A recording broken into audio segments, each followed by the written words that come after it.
అతడి చరిత్రని తవ్వాలని చూస్తే అక్కడుండేది చరిత్ర పటాలు కాదు, కేవలం రక్తం, మృతదేహాలు.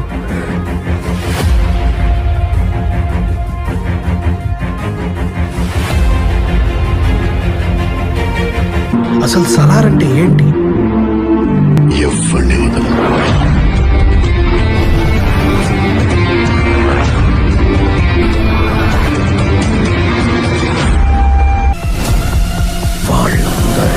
నరికి పడేశాడు. Is the biggest kept secret in the history of India. వస్తున్నా.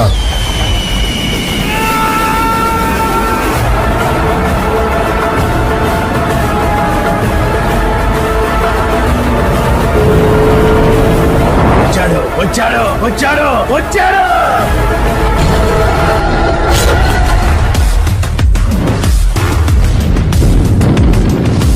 కేజీఎఫ్ ఏలడానికి ఒక సైన్యం కావాల్సి వచ్చింది.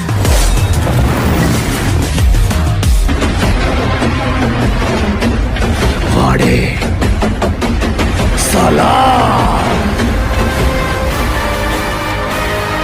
నీళ్ల నుండి నిప్పు పుట్టిన చరిత్ర లేదు.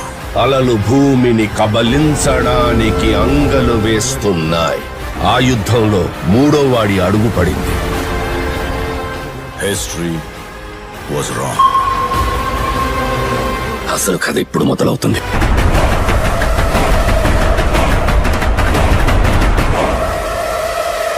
వాసన్న కన్నప్ప మూవీ నుంచి ఒక భయంకరమైన సీన్ అయితే బయటకు వచ్చింది భయ్యా.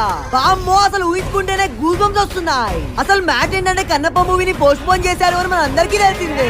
అయితే ఇప్పుడు ఫైనల్ గా ఈ మూవీ రిలీజ్ డేట్ అయితే అనౌన్స్ చేశారు. ఈ మూవీని అన్ని లాంగ్వేజ్ లో జూన్ 27 రిలీజ్ చేయబోతున్నారు అని నిన్న అఫీషియల్ పోస్టర్ అయితే రిలీజ్ చేశారు. అయితే ఈ మూవీలో ప్రభాస్ అన్న శివుడి ఉగ్రరూపమైన కాలరుద్రుడిగా మారిపోయి కోపంతో విలన్స్ అందరి తలకాయలు నరుకుతూ పోతాడంట. ఎలాగో ఈ ఇయర్ ప్రభాస్ అన్న రాజ్యసభ కూడా పోస్ట్ పోన్ చేశారు కాబట్టి ఈ మూవీలో ప్రభాస్ చూసి ఫ్యాన్స్ హ్యాపీ అవ్వాల్సిందే. ఈ మూవీ కోసం ఎంతమంది వెయిట్ చేస్తున్నారో చెప్పండి ఫ్రెండ్స్. రామ్ చరణ్ అన్న పెద్ద మూవీకి పెద్ద బొక్క పడేలాగా ఉంది భయ్యా. వామ్మో, రామ్ చరణ్ అన్నకి నాని అన్నకి పెద్ద యుద్ధమే జరగబోతుంది అనిపిస్తుంది. అసలు మ్యాటర్ ఏంటంటే రామ్ చరణ్ అన్న పెద్ద క్లిప్ సోషల్ మీడియాలో మొత్తం ఏ రేంజ్ లో విధ్వంసం సృష్టించిందో మనం చూస్తూనే ఉన్నాం. అయితే ఈ మూవీ రిలీజ్ డేట్ వల్ల బాక్స్ ఆఫీస్ దగ్గర పెద్ద బార్ అయితే స్టార్ట్ అవబోతుంది. అంటే నాని అన్న ప్యాడేజ్ మూవీ మార్చ్ 26 రిలీజ్ అయితే రామ్ చరణ్ అన్న పెద్ద మూవీ 27 రిలీజ్ అవబోతుంది. అయితే చాలా రోజులుగా మంచి బ్లాక్ బస్టర్ కోసం వెయిట్ చేస్తున్న రామ్ చరణ్ అన్నకి నాని అన్నతో పోటీ ఎందుకు అనిపిస్తుంది. ఈ రెండు సినిమాలకి ఎక్స్పెక్టేషన్స్ మాత్రం పీక్స్ లో ఉన్నాయి. ఈ రెండు మూవీస్ ఒకటే రోజు రిలీజ్ అయితే మీరు ఏ మూవీ చూస్తారో చెప్పండి ఫ్రెండ్స్.